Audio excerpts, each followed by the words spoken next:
All right, so now we're continuing on with Lab 3-2, and we've just created the pet table by typing in this particular SQL code. And as I mentioned, this SQL code is in our PDF file for this particular example. All right, so once I've created the pet table, I do not need to create this again. So what I'm going to do is I'm going to cut it out and I'm going to paste it into another document where I can save it for my future reference. So for right now, I don't need it, but you're going to need it for your own personal reference. So I would imagine that you copy it, paste it into that Word document, and move forward from there. So for my benefit, I'm just going to go ahead and delete it, but I'm going to keep this use pet store at the very top. All right, now we want to start entering data. Now, currently, we have a large list of data, and I've given you some information on how to get this started right here. And then the rest of the data is included. So let me walk you through typing this out, and let's kind of get moving forward from there. All right, so we're going to start with inserting data. So this is basically an insert into, and we want to insert it into, into a table. And that table is going to be TBL pet. So if we underscore, there we go.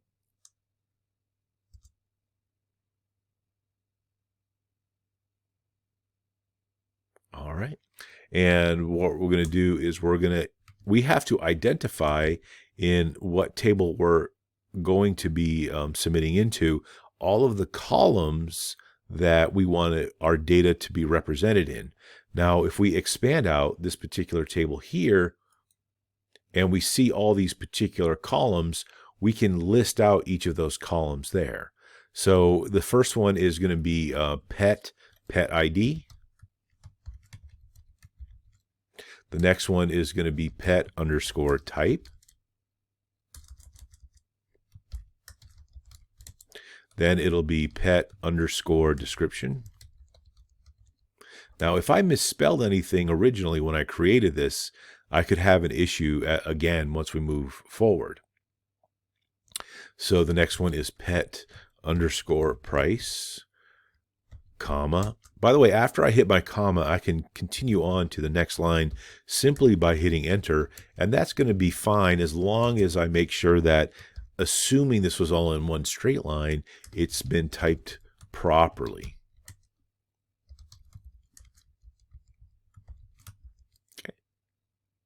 All right.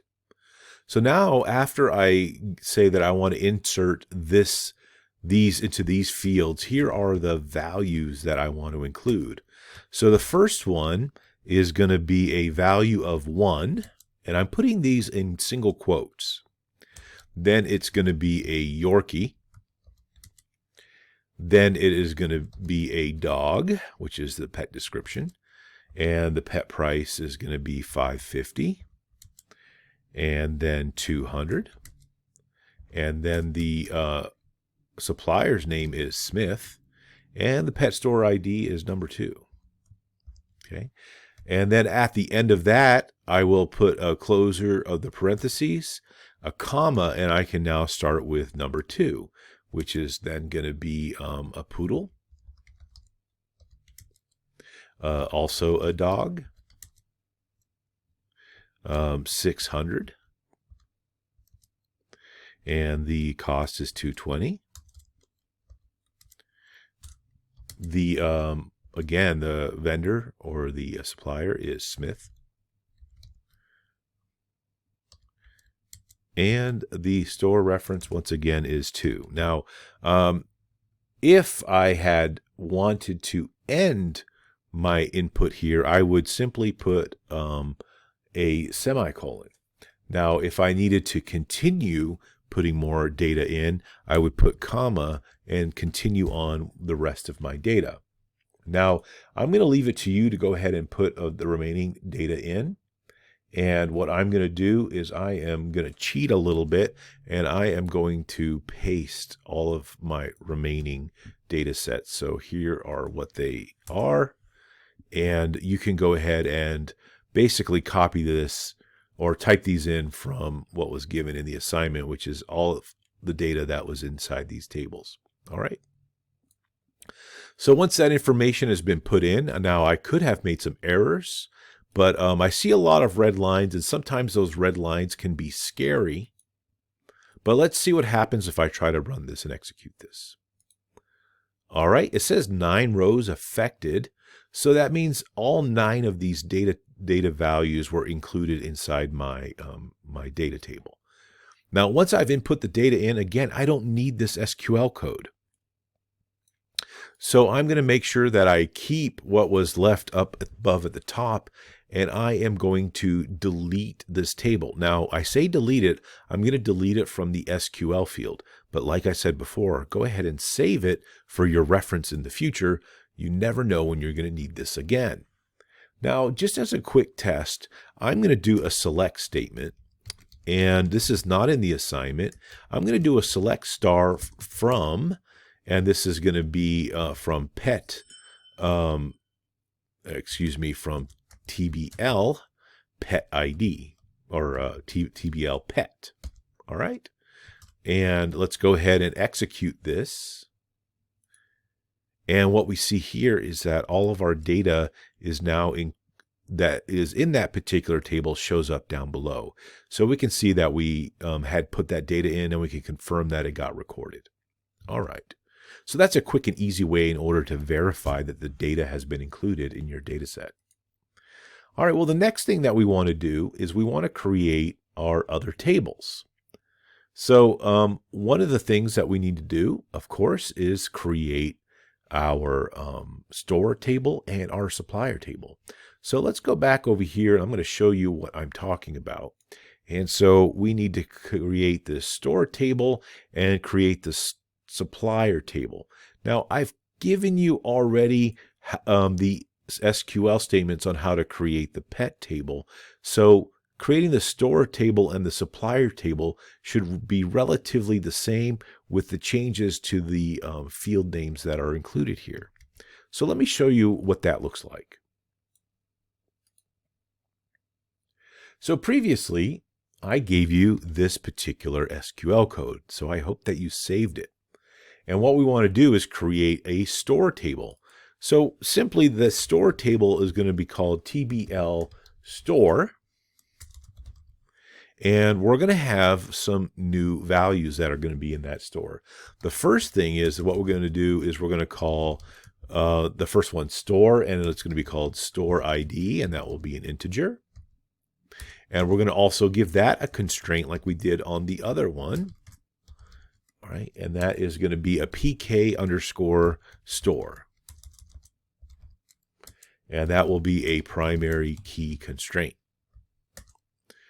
All right, next is going to be the store underscore store name. And that will be a varchar 25. Oh, I forgot my comma. That was an error last time. So let me make sure I include that. Then I need to have a store address. That will also be a varchar 25. I will have a store city, varchar 25. And the last is going to be a store state, and this time it is going to be a car for characters, and it's just going to be 2. I don't need a comma for that last one, and that should be able to make my store table.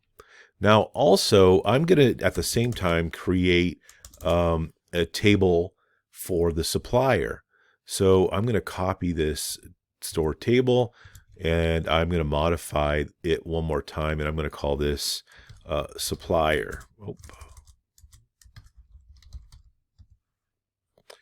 And for the prefix for everything, it's going to be supplier.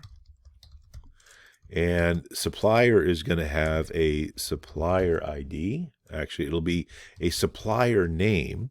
And this is going to be a varchar 25. This also will have a constraint, but we're going to call this a PK supplier. That will be our primary key. All right, I'm just going to go ahead and delete these here, and that way it'll make it a little bit more obvious here what I'm trying to do. By the way, I realized the C is missing up here. There we go.